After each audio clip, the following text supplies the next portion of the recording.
Hello दोस्तों, स्वागत है आपका आपके अपने यूट्यूब चैनल दिसार जीकेजीएस क्लासेस में। दोस्तों, आप सब लोग कैसे हैं? उम्मीद करते हैं आप सब लोग अच्छे होंगे, स्वस्थ होंगे, मस्त होंगे और अपनी तैयारी बेहतरीन तरीके से आप सभी कर रहे होंगे। दोस्तों, हम आपको करा रहे हैं यूथ साइंस बुक के प्रैक्टिस सेट का सॉल्यूशन, जिसमें दोस्तों आज हम आपको करवाने वाले हैं प्रैक्टिस सेट नंबर 11। इसके पहले दोस्तों हमने 10 सेट करवा दिया है और सभी की प्लेलिस्ट आपके लिए बना दी है। दोस्तों, इन 25 क्वेश्चन में आप कितने क्वेश्चन सही कर पाए कमेंट बॉक्स में जरूर बताइएगा। वीडियो अच्छा लगे दोस्तों वीडियो को लाइक कर दीजिएगा, शेयर कर दीजिएगा, कमेंट कर दीजिएगा। चैनल पे नए हैं चैनल को सब्सक्राइब करके बेल आइकन को प्रेस कर लीजिए। और दोस्तों, हमसे जुड़ने के लिए, क्लास के अपडेट के लिए आप हमारा टेलीग्राम चैनल ज्वाइन कर सकते हैं। टेलीग्राम चैनल का लिंक मैंने डिस्क्रिप्शन बॉक्स में आपको दे दिया है। चलिए दोस्तों, देर ना करते स्टार्ट करते हैं आज का अपना सेशन। और जो ये रेलवे की यूथ बुक है 101 राउंड एक्सप्रेस लाइन, इसके प्रैक्टिस सेट 11 का सॉल्यूशन देखते हैं। पहला क्वेश्चन, वस्तु के जड़त्व को निम्न में से किसमें मापा जाता है? ऑप्शन ए वेग, ऑप्शन बी रंग, ऑप्शन सी भार या ऑप्शन नंबर डी द्रव्यमान। दोस्तों, वस्तु के जड़त्व को जो है ये द्रव्यमान में मापा जाता है। किसमें? द्रव्यमान में। तो ऑप्शन डी इसका करेक्ट आंसर हो जाएगा। देखते हैं अगला क्वेश्चन। निम्नलिखित में से किस विद्युत चुंबकीय तरंग की तरंग दैर्ध्य सबसे कम होती है? ऑप्शन ए है रेडियो तरंग, ऑप्शन बी इंफ्रारेड तरंग, ऑप्शन सी एक्स किरणें या ऑप्शन नंबर डी गामा किरणें। तो दोस्तों, इसका राइट आंसर हो जाएगा ऑप्शन नंबर डी गामा किरणें। गामा किरणें जो है ये विद्युत चुंबकीय तरंग है जिसकी तरंग दैर्ध्य क्या होती है? सबसे कम होती है। देखते हैं अगला क्वेश्चन। उत्तल दर्पण कॉन्वेक्स मिरर का प्रयोग किस में किया जाता है? ऑप्शन नंबर ए है वाहनों में रियर व्यू मिरर के रूप में, ऑप्शन बी शीशे की खिड़कियों में, ऑप्शन सी मेकअप दर्पण में या ऑप्शन नंबर डी केलिडोस्कोप में। तो दोस्तों, उत्तल दर्पण का उपयोग जो है ये वाहनों में रियर व्यू मिरर के रूप में किया जाता है। देखते हैं अगला क्वेश्चन। किस व्यक्ति के निकट दृष्टि दोष को सुधारने हेतु किस लेंस का प्रयोग किया जाता है? दोस्तों, किसी व्यक्ति के निकट दृष्टि दोष को सुधारने के लिए किस लेंस का प्रयोग किया जाता है? ऑप्शन ए अपसारी लेंस, ऑप्शन बी द्विफोकल लेंस, ऑप्शन सी बेलनाकार लेंस या ऑप्शन नंबर डी अभिसारी लेंस। दोस्तों, किसी व्यक्ति के निकट दृष्टि दोष को सुधारने के लिए अपसारी लेंस का प्रयोग किया जाता है। किसका? अपसारी लेंस का। देखते हैं अगला क्वेश्चन। 30 वाट का एक उपकरण 12 वोल्ट की बैटरी के साथ संयोजित है। उपकरण में प्रभावित धारा डैश होगी। दोस्तों, 30 वाट का एक उपकरण है जो 12 वोल्ट की बैटरी के साथ संयोजित है। उपकरण में प्रवाहित धारा का मान हमको बताना है। ऑप्शन ए है 0.2 ampere, option B 0.4 ampere, option C 2.5 ampere या ऑप्शन नंबर डी 1.25 एम्पियर। तो दोस्तों, हमको यहाँ पे धारा पूछा है और हम जानते हैं दोस्तों, पावर बराबर क्या होता है? पावर बराबर होता है विभवांतर इंटू धारा। क्या होता है? विभवांतर इंटू धारा के होता है। पावर हमको दिया गया है दोस्तों 30 वाट, विभवांतर हमको कितना दिया गया? 12 वोल्ट दिया गया है, इंटू धारा हमको यहाँ पे निकालना है। तो ये कर लेंगे 30 अपॉन में 12 हो जाएगा, बराबर किसके हो जाएगा? आई के हो जाएगा। तो दोस्तों, इसको जब काटेंगे तो कितने बार में जाएगा? 2.5 बार में जाएगा। कितने बार में? 2.5 बार में। तो 2.5 एम्पियर इसका करेक्ट आंसर हमारा हो जाएगा। देखते हैं अगला क्वेश्चन। डैश यांत्रिक ऊर्जा को विद्युत ऊर्जा में परिवर्तित करने वाला उपकरण है। ऑप्शन ए विद्युत मोटर, ऑप्शन बी शुष्क सेल, ऑप्शन सी विद्युत डायनेमो या ऑप्शन नंबर डी दिक् सूचक की सुई। दोस्तों, यांत्रिक ऊर्जा को विद्युत ऊर्जा में जो परिवर्तित करता है वो है हमारा विद्युत डायनेमो। विद्युत डायनेमो जो है इसका करेक्ट आंसर हो जाएगा। देखते हैं अगला क्वेश्चन। डैश में वृद्धि के साथ धारावाही चालक के चुंबकीय क्षेत्र के परिमाण में वृद्धि होती है।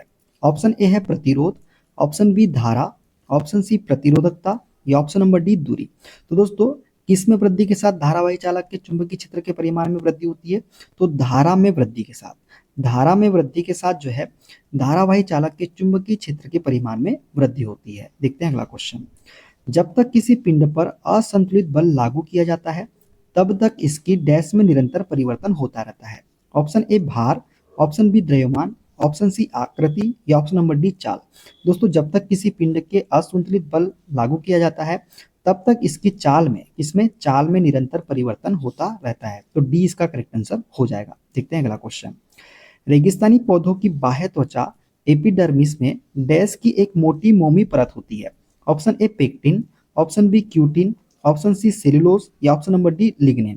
तो दोस्तों, रेगिस्तानी पौधों की बाह्य त्वचा में जो है क्यूटिन की एक मोटी मोमी परत होती है। किसकी? क्यूटिन की। तो बी इसका करेक्ट आंसर हो जाएगा। देखते हैं अगला क्वेश्चन। पक्षियों में डैश होता है। तो दोस्तों पक्षियों में क्या होता है? ऑप्शन ए दो कक्षीय हृदय, ऑप्शन बी चार कक्षीय हृदय, ऑप्शन सी तीन कक्षीय हृदय, या ऑप्शन नंबर डी एक कक्षीय हृदय। दोस्तों पक्षियों में जो है ये चार कक्षीय हृदय पाया जाता है। कितना? चार कक्षीय। तो राइट आंसर हो जाएगा ऑप्शन नंबर बी वाला। अंतः श्वसन के दौरान फेफड़े डैश के कारण हवा से भर जाते हैं। ऑप्शन ए फेफड़े के रुक जाने, ऑप्शन बी फेफड़ों के संकुचन के कारण, ऑप्शन सी फेफड़ों की स्फीति के कारण, या ऑप्शन नंबर डी फेफड़ों के फैलाव के कारण। तो दोस्तों अंतः श्वसन के दौरान जो है फेफड़े जो है ये फेफड़ों की स्फीति के कारण क्या होते हैं? हवा से भर जाते हैं। तो सी इसका करेक्ट आंसर हो जाएगा। देखते हैं अगला क्वेश्चन।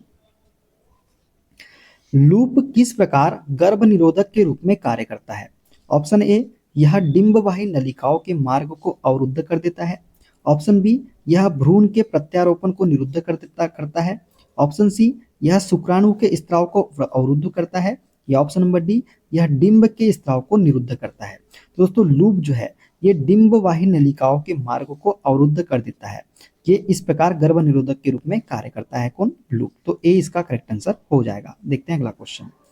निम्नलिखित में से कौन सा विटामिन रक्त के थक्के बनाने में महत्वपूर्ण भूमिका निभाता है? Option A vitamin B12, option B vitamin D, option C vitamin A, या option number D vitamin E. तो दोस्तों रक्त के थक्के बनाने में महत्वपूर्ण भूमिका निभाते हैं विटामिन B12।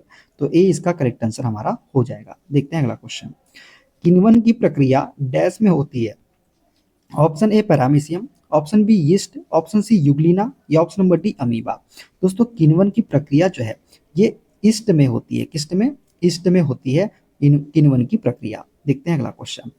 पौधों का कौन सा हिस्सा गैसों के आदान प्रदान में सहयोग करता है?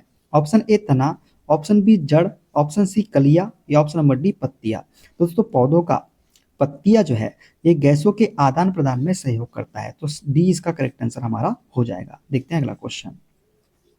पौधों को इनमें से कौन से पोषक तत्व मिट्टी से प्राप्त होते हैं? Option A nitrogen, option B hydrogen, option C carbon, या ऑप्शन नंबर डी ऑक्सीजन। दोस्तों पौधों को पोषक तत्व मिट्टी से प्राप्त होते हैं वो है नाइट्रोजन। नाइट्रोजन पोषक तत्व जो है ये मिट्टी से प्राप्त होते हैं पौधों को। देखते हैं अगला क्वेश्चन। थियोफ्रेस्टस को निम्न में से किसका जनक कहा जाता है? दोस्तों थियोफ्रेस्टस को किसका जनक कहा जाता है? ऑप्शन ए रसायन विज्ञान, ऑप्शन बी वनस्पति विज्ञान, ऑप्शन सी भौतिक विज्ञान, या ऑप्शन नंबर डी जंतु विज्ञान। दोस्तों थियोफ्रेस्टस को जो है वनस्पति विज्ञान का जनक कहा जाता है। किसका? वनस्पति विज्ञान का। देखते हैं अगला क्वेश्चन। हमारे शरीर में नमक की मात्रा कितनी होती है? तो दोस्तों हमारे शरीर में नमक की मात्रा कितनी होती है बताना है। Option A 1%, option B 2%, option C 0.4%, या ऑप्शन नंबर डी 0.6%। दोस्तों हमारे शरीर में नमक की मात्रा जो होती है ये होती है 0.4%। तो सी इसका करेक्ट आंसर हो जाएगा। देखते हैं अगला क्वेश्चन। कार्बन और हाइड्रोजन के परमाणु द्रव्यमान क्रमशः डैश हैं? दोस्तों कार्बन और हाइड्रोजन के परमाणु द्रव्यमान कितने होते हैं? ऑप्शन ए 6u और 2u, ऑप्शन बी 12u और 2u, ऑप्शन सी 12u और 1u, और ऑप्शन डी है 6u और 1u। दोस्तों कार्बन और हाइड्रोजन के परमाणु द्रव्यमान जो होते हैं क्रमशः 12u और 1u होते हैं। तो सी इसका करेक्ट आंसर हो जाएगा। निम्नलिखित में से कौन सा कारक वाष्पीकरण की दर को कम करता है? तो दोस्तों वाष्पीकरण की दर को कौन सा कारक कम करता है? ऑप्शन ए तापमान में वृद्धि, ऑप्शन बी नमी, ऑप्शन सी सतह क्षेत्र में वृद्धि, या ऑप्शन नंबर डी हवा की गति में वृद्धि। दोस्तों वाष्पीकरण की दर को जो है ये नमी कम करता है। क्या करता है? नमी। तो बी इसका करेक्ट आंसर हमारा हो जाएगा। देखते हैं अगला क्वेश्चन। ऊर्जा के चतुर्थ स्तर में समायोजित किए जा सकने वाले इलेक्ट्रॉनों की अधिकतम संख्या है? Option A 2, option B 32, option C 18, और ऑप्शन नंबर डी है 8। दोस्तों इलेक्ट्रॉनों की संख्या निकालने का फॉर्मूला क्या है? ये है 2n² से हम निकालते हैं। यहाँ पे बोला है चतुर्थ स्तर में मतलब चौथे स्तर में, मतलब K, L, M और N जो होते हैं ये चार स्तर होते हैं। हमको पूछा है चतुर्थ स्तर मतलब N में। तो दोस्तों K का मान होता है 1, L का मान हम ले लेते हैं 2, और M का मान 3, और N का हम 4 याद रखते हैं। 1 2 3 4 से याद रखते हैं। अब यहाँ N कितने दोस्तों? N हमारे पास में 4 है। तो 2 × 4 का स्क्वायर कितना हो जाएगा? 16 हो जाएगा, और 16 का मल्टीप्लाई 2 में करेंगे तो कितना आ जाएगा? 32 आ जाएगा। तो ऊर्जा के चतुर्थ स्तर में समायोजित किए जा सकने वाले इलेक्ट्रॉनों की अधिकतम संख्या 32 हो जाएगी। ठीक है, देखते हैं अगला क्वेश्चन। निम्नलिखित में से कौन सा एक रेडियो एक्टिव तत्व नहीं है? तो दोस्तों रेडियो एक्टिव तत्व नहीं है ये कौन सा नहीं है? टाइटेनियम। टाइटेनियम जो है ये रेडियो एक्टिव तत्व नहीं है। बाकी प्लूटोनियम, यूरेनियम और थोरियम जो है ये रेडियो एक्टिव तत्व है। देखते हैं अगला क्वेश्चन। निम्नलिखित में से कौन सा तत्व तांबे से अधिक अभिक्रियाशील होता है? दोस्तों तांबे से अधिक अभिक्रियाशील कौन सा धातु होता है बताना है। ऑप्शन ए चांदी, option B platinum, option C zinc या ऑप्शन नंबर डी सोना। दोस्तों तांबे से अधिक अभिक्रियाशील होता है वो है हमारा जिंक, तो सी इसका करेक्ट आंसर हमारा हो जाएगा। देखते हैं अगला क्वेश्चन। अष्टक सिद्धांत इनमें से किसकी खोज के बाद अप्रासंगिक हो गया था? ऑप्शन ए उत्कृष्ट गैसें, ऑप्शन बी रेडियोधर्मिता, ऑप्शन सी समस्थानिक और ऑप्शन नंबर डी है फुलरिन। दोस्तों अष्टक सिद्धांत जो है उत्कृष्ट गैसों के खोज के बाद क्या हो गया था? अप्रासंगिक हो गया था, तो ए इसका करेक्ट आंसर हो जाएगा। अगला क्वेश्चन है दोस्तों, गैस की लौ का कौन सा भाग सर्वाधिक गर्म होता है? ऑप्शन ए चमकदार, ऑप्शन बी बिना चमकदार, ऑप्शन सी नीला या ऑप्शन नंबर डी गहरा। तो दोस्तों गैस की लौ का कौन सा भाग सर्वाधिक गर्म होता है? तो नीला भाग जो है ये सर्वाधिक गर्म होता है, तो सी इसका करेक्ट आंसर हो जाएगा।